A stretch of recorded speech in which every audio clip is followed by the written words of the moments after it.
Hi, I'm DelusionDispeller, also Laura Beth Culbert, author of 2 ebooks, one on narcissism, one on intermittent fasting, and also coming out with an e-course very soon, how to move on after narcissistic abuse is over. Okay, I've been talking about Eckhard Tolle's beliefs slash Jim Carrey's beliefs that he's been kind of bringing out into the open more and more, which are making people think he's nuts. And I've been talking about them in light of what the Bible says and the way I believe and my insights on them. So I have a few more to talk to you about, and then I will be concluding this video series. And I'm really thankful for everyone that came here. I welcome all of my new subscribers. I don't know you all by name because there's a lot of you, and I'm really grateful for you, though. So know that you're here, and I'm getting the emails letting me know that you've joined and subscribed, and I am so thankful. I can't talk. I'm so tickled. I'm so thankful that you're here. And because without you, I wouldn't have a channel. And I'm really excited. You're what keeps me going, you and God, and just this whole big ball of wax of helping people and getting the word out there, and the growth and the changes, even in myself, that I see just going back and watching my beginning videos and the videos throughout the years, and where I'm at now is encouraging and a blessing and exciting and just awesome. All right. So thank you everybody for joining and tuning in. I'm hoping to get to 7,000 subscribers. So tell your friends about Delusion Dispeller if you believe in what I do. I'd absolutely love to see 7,000 subscribers, because that means I'm reaching so many people with this message of hope and recovery. And that's what I'm all about. That's what I live for every day. All right, so let's continue on. Give me a thumbs up, a like, whatever. Stay tuned for more videos. Definitely hit the bell if you want to get all of my videos and not miss out on any of them. I'm always coming out with new ideas. I go through lulls in time when I can't think of anything to talk about, but recently I've had this really big surge and encountered things I just couldn't wait to get here to talk to you about. And this is one of them. So let's get right to it. All right. So we talked about being an open door for your partner to enter through. If they are ready, they will join you, your inner stillness. If they are not ready, you will separate. Light is too painful for someone who wants to remain in darkness. Basically, he is saying exactly what Jesus said. We are lights in the darkness. Don't hide your light under a bushel. Shine it, because a light under a bushel isn't doing anybody any good. This is saying be an open door for your partner to enter. Be open to hearing what their problems are and what they don't like about you or whatever. But be still in yourself. Don't let them rile you up. And if they're ready to join you, if they're ready to communicate and cooperate, they will. If they're not, you don't need them. You don't need darkness in your life. Light cannot dwell with darkness. Can two walk together if they be not in agreement? That is a Bible verse. No, they can't. That's the answer. One will go one way and the other one will go the other way, and you'll have separation and division anyways. So eventually you will divide. Light is too painful for someone who wants to remain in darkness. If you're in the dark, this is just a practical thought of this. You're laying in the dark and somebody turns on this bright light. What do? You're like, oh my gosh, why'd you turn that light on? It's so comfortable in here in the darkness, and now you're like shining that light in my eyes. That's what that's saying. Somebody that wants to stay in the darkness, light is painful.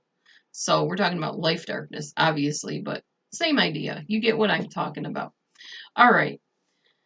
Next thing, by paying attention to our daily routines, we can enter a state of a present now. That's just talking about staying focused in the here and now. And I talked about that enough in the other videos, so I won't belabor that point. All right, I think this is the last one that I'm going to talk about, and that is there's always silence underneath the noise. Silence is the stillness of the presence, the consciousness. Okay, I think I've probably not encountered this more than through prayer and meditation. You're in a room, there's kids screaming, there's people talking, there's cars driving down the street, there's birds chirping. All of that is noise. Silence is underneath all of that. It's when you close your eyes, you deep breathe, you talk to Jesus or God, or you just deep breathe and you think about beauty and you think about life and you think about how thankful you are and how happy you are, that's the silence that is underneath the noise, the presence, the consciousness. Basically, pulling within yourself and getting alone with yourself, your spirit, and God. For me, that's what my consciousness or the presence that I need to be in is God's presence. But that's what he's talking about is there's times to come away. Even Jesus went to the garden and prayed. There were many times the disciples, Jesus, biblical people, and through the years, gurus, even probably Gandhi and Buddha and all those people and gods or whatever you hear about, there were times that they just had those moments where they got away from everything. It's so important to rest. It really is important to rest. Even if you're house cleaning, that can be restful. It doesn't have to be stressful. That's all based on your attitude once again. But take that time for yourself today. And that's what I'm going to leave you on, is there's balance in life. There has to be balance. Everybody understands this. Even the yin, the yang, the hot, the cold, the light, the dark. There's always balance. And even in Christianity, there's balance. There was a devil, there's an angel, there's God, there's Satan, there's good, there's bad, there's sin, there's righteousness. There's always opposites. And I'm lisping really bad now, and I don't know why. But anyway, that is a truthful message. You need balance. You need to keep all things with their proper space and time in balance. And that's what I want you to think of today. Is your life balanced? Are you taking time for play, for work, for rest, and all the things that you need? Are you getting enough sleep? Are you getting enough water? Are you meditating and spending time in prayer? Are you doing good for other people? Are you helping people? Are you helping yourself? Are you learning new skills? There's so much to life. You don't have time to be bored or miserable.